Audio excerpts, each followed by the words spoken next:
What's going on, everybody? It's D back on the D God Sense Show with episode 10. Your youth will take care of you in your old age. So, I think this is a well timed video, and I think it's important that this topic be discussed. Heading into this new calendar year, not the biblical new year, but the new year according to the world. Um, So your youth will take care of you in your old age. So that has a few different meanings, right? The first is, which is the most obvious, which will be your physical and financial, right? When you make financially responsible decisions in your youth, you're able to live a life of peace and comfort as you age, right? You have less financial or any monetary or fiscal troubles later down the line, right? And obviously, health. When you don't abuse your body, you don't have all these aches and pains and ailments later down the line that cause you to take time off from things you really want to do, love to do, time away from family, and spending an excessive amount of money on your health care, which is already, we already know how that is in America, specifically. Um, and then the least talked about is going to be your mental and your spiritual uh, wellness, right? Most people don't really talk about those, how they'll take care of you in your old age. When you're spiritually aligned with Allahayim, Yah Yah Yah Yasha, the Most High and His Word, and you're filled with His Ruach HaKodesh, all of a sudden you don't have the same troubles and problems as other people because you've stayed away from certain environments. You've cut off certain people that were destined to ruin you, right? You basically avoided all the pitfalls that life usually tends to give people um, due to their own decisions. No one is void of the effects that they initially caused, right? Um, and what that means is whenever for every action, there's a reaction, right? So, and you don't know exactly where that ripple effect ends, right? So there are some things you do that do or have done to someone that has caused them to go down a whole new trajectory. You see what I'm saying? And in the same way you can do it to other people, it's been done unto you, right? Um, so you have to basically course correct. And the only way to save your old age, save yourself in your old age, is to course correct in the present, right? Right here, right now. And so today I'm going to dive into it a little bit and discuss the topic of why you should save your older self today, and how that's the only way you can save your older self, not in the present. So first, I'm gonna lay out a baseline of understanding. So in order to even comprehend what I'm even saying, which isn't complicated, but that's like me saying go save your 10-year-old self if you're, let's say, 20, or let's say go save your 20-year-old self if you're 40. You can't do it, right? The only way to save your future self is by present in the present making um, the proper decision that's gonna set you up down the line. So physically speaking, why should you take care of yourself today so that the future you has no problems, right? Um, Here's the thing about the human body. It's a very well-oiled and refined machine, right? It's very powerful and resilient when properly fueled and properly maintained and properly just taken care of, quite frankly. And the problem that most people don't understand that they'll face later is you don't decide when your body gives up on you. Um, you don't decide whenever that last cigarette is. You know what I mean? You don't decide when your lungs have actually had enough. You don't decide when your liver, your heart, your kidneys have had enough. So abusing your body with foods that aren't nutrient dense, right? Filled with calories, preservatives, fat, these unnatural fats.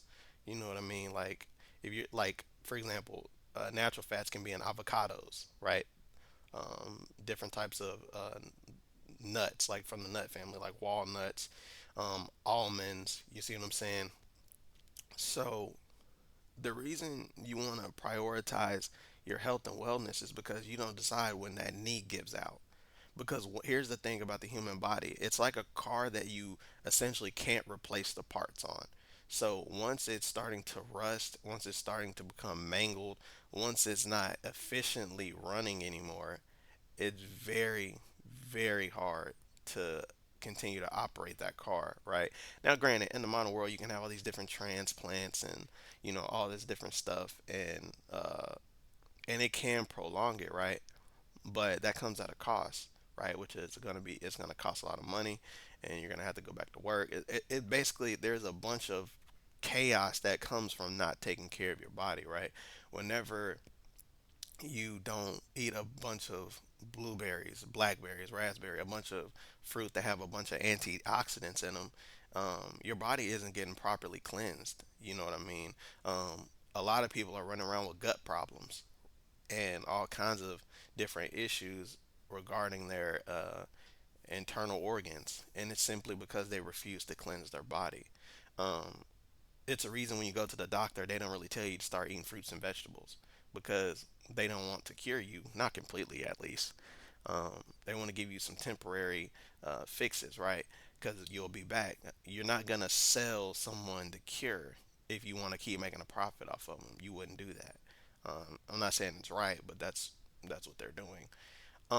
So it starts with cleansing your body and understanding that your body you're not going to be able to replace your kneecaps and your bones, your shins, your lower back, your spine, your your different L5s and L4s and all of them, right? So once you start abusing your body, it's only a matter of time before it gives out, right? Like if you're in your 20s, you feel fine, right? You're able to recover much easier, right? Because it's a brand new car. You can have high RPMs and high mileage, or push it to high mileage, right? You could drive it 100 miles a day, 100 miles an hour. You see what I'm saying? But once that car has had 100,000 miles on it, 120,000 miles on it, and you still pushing it 100, and you haven't been properly uh, refilling your fluids and swapping certain fluids out, you're going to run into some major issues. And that's just how the human body works. You know what I mean? So when it comes down to life, you have to examine how you want your future to look, right? Now, but in order to do that, you have to prioritize long-term stability over short-term excitement and short-term fun. And I think a lot of people are too in tune with their carnal mind, and it's very hard for them to get over the five senses: the touch, the taste, the feel. Right? Like everyone agrees that honey buns feel or taste pretty good, right? And some people might say, "Oh, I don't like honey buns." Well, you probably just named another snack that's not good for you, right? And the thing about eating all this processed sugar and all this other stuff is that you don't really understand that it's so bad for you until it has to basically be a teacher to you, right? Like eating them bad foods, it's gonna have to show you better than it can tell you. You know what I mean? Because it's on the labels what's in it, but it's gonna have to show you how bad it's gonna be for you. And another thing is a lot of people they have, quite frankly, just become too immune to the taste of normal fruits. Like a well ripe pineapple is extremely sweet, but it's not gonna be that sweet if you constantly eating Skittles and Twizzlers and different Kit Kats and Reese's. Like, man, a pineapple's gonna taste dull to you because that's all you eat, right? Even bananas. You see what I'm saying? So you have to prioritize taking care of your health in your youth because it will pay dividends to you later on whenever you're able to still move and uh, bend over and do stuff. Whenever you walk up a flight of stairs, you're not out of shape, or if a mass shooting or something crazy were to happen, your body is not confused as to why you're running so fast. Man, I saw a video where people there was a it was a simulation of a mass, attack or whatever, right? And man, when I tell you most people were tripping over their own feet. Imagine your body being confused as to why you're running. Man, you got a serious issue on your hand. You understand me? Now that's the physical side. Now we're gonna slide into the mental and spiritual side, and lastly, we'll touch on the financial side. Um, So spiritually and mentally, I'm gonna kind of combine these two. So um, it's very important to realize that prioritizing wisdom, knowledge, and understanding and information in your youth will save you from being around the wrong crowds, in the wrong environments, uh, around the wrong anything for the most part, right? Because you've learned how to self isolate yourself from certain environments and how to thrust yourself into prosperous environments, right? Birds of a feather flock together. It's a saying that stood the testament of time for a reason.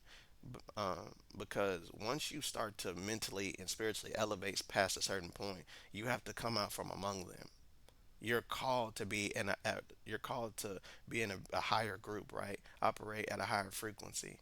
You're no longer moved and pulled and mollywopped by the worries of the world and petty problems, right? Like social media, celebrities, gossip, anything that's not centric or not centrically or not centric, solely focused on prosperity and growth and peace. You want nothing to do with it, and it comes with a level of calm that can only be that can only be told to you, right?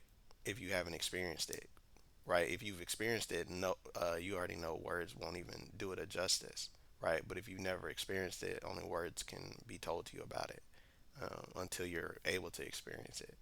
And keeping yourself away from certain groups of people and certain, um, it might even be just the environment itself, is it literally just saves you from future problems that could cost you money, right? There have been people that if they would have never met certain people in their life, right, they never would have had to pay for $10,000 worth of therapy, or they never would have lost 50,000 in a 50,000, 100,000, 500,000 in a divorce, right? But all because you invited the wrong person into your life. Now you're allowing financial turmoil to enter, mental stress, and then when sudden calamity hits you, you don't know where it all began. But you have to understand the origin of the problem um, is always it's always obvious if you have the eyes to see. You know what I mean? There's always warning signs super early on. You know what I mean? I think typically people want to ignore what's in front of them and live in delusion, which I've explained is just your perception from reality, right? How reality is versus how you perceive it. So it's very important to always understand that by gaining information in your youth, you are saving your future self from an entirely massive headache, and maybe even potentially death, right? Because there has been people that have killed themselves or unalived themselves after they've um, encountered certain people, right? Because the heartbreak was entirely too much, right? Or the financial strain after that person left them high and dry was just too much, right? This is a very real thing that could have been avoided if you simply would have sat down and decided to educate yourself on the do's and don'ts. And it has cost people their lives, their peace of mind, their stability, their connection with the Most High. There have been, don't give it, and for men in the book of Proverbs, I think it's Proverbs or Psalms, but it says, don't give way to that which destroyeth kings. You see what I'm saying? There are things that can tear even the highest of men down, all the way from a throne. You see what I'm saying? And by not prioritizing the gathering of information and applying that information, man, it's gonna cause you a lot of problems down the line, right? Not learning how to nip stuff in the bud, right? You're basically gonna make it harder for yourself later. And if you didn't have the strength to do it the first time when it was at its smallest, man, when only gets bigger, you're not gonna have any strength. You don't have the intestinal fortitude to progress or you're not going to be able to push past that threshold to basically take command. You see what I'm saying? And all of a sudden, you're a shell of yourself, and that's pretty much the spiritual, mental. I've talked more about that than the physical on this channel. So, lastly, I'll touch on financial, and that'll be the end of this. Lastly, is financial, and this one won't be long either. Um, you have to set yourself up right. Now, let me say this: don't just because you're at chapter 3 and someone is at chapter 7 of a book, that doesn't mean that their story is going to end better than yours. You know what I mean? Let's say your book ends at chapter 20 and theirs ends at 10. Even though you're on chapter 3, you still have 17 chapters to the end of your book. Your story's not over, right? But some people are on chapter 7. They look like they're further than you, but their book ends at 10, right? You're only limited by your ambition. You're as big as your largest ambition, and you're as small as your greatest fear or insecurity. So always remember that whenever you're thinking. Um, so I just wanted to leave you all with that. But financially speaking, you have to prioritize getting a skill, and you want to be able to make a lot of money just to be secure. Now, money's not everything, but it helps being with being comfortable. And you got to ask yourself, am I making a lot of money because of the job I'm at, or because of the skill that I have?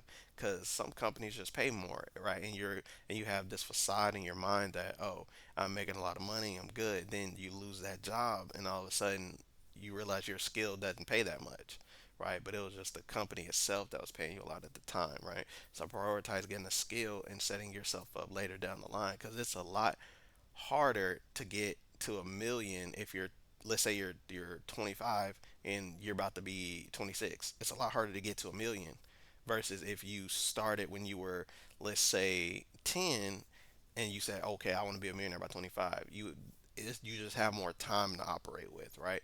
And then um, you might not necessarily have as many debts as someone that's older, right? So you really have to prioritize doing the right thing super early on, right?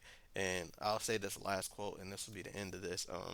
The best time to plant a tree was 20 years ago, but the second best time is today.